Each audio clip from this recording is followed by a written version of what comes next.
Terima kasih Anda masih bersama kami. Menjelang bulan suci Ramadan, Gubernur Sumatera Selatan Herman Deru memastikan tidak ada gejolak harga terhadap pasokan sembako yang terjadi di pasar tradisional.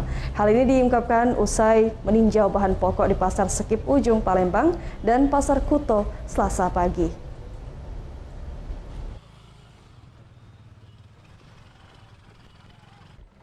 Berdasarkan hasil tinjauannya, Gubernur Sumatera Selatan Herman Deru mengatakan bahan pokok seperti cabai dan ayam mengalami penurunan harga. Cabai yang semula Rp50.000 per kilogram kini dijual dengan harga Rp35.000. Sementara ayam dari Rp38.000 kini menjadi Rp36.000. Kenaikan hanya terjadi pada komoditi daging sapi dari Rp130.000 menjadi Rp140.000 per kilogramnya. Herman Deru menegaskan secara umum harga komoditas bahan pokok di pasar tidak terlalu gejolak.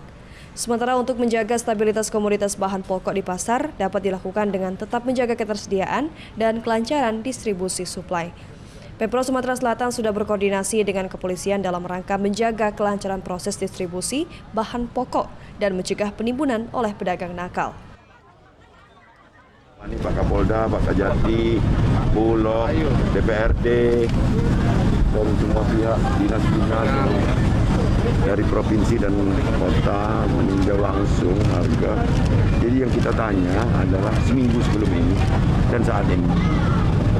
Ternyata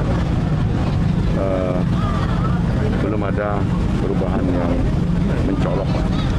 Jadi kenaikan wajar karena demand-nya tinggi, seperti telur, terus beberapa jenis sayur. Tapi kalau cabai justru turun, ayam turun, daging naik normal lah, karena demand tinggi kan, dari 130 ada yang naik jadi 140, berarti nggak sampai 10% kenaikan itu.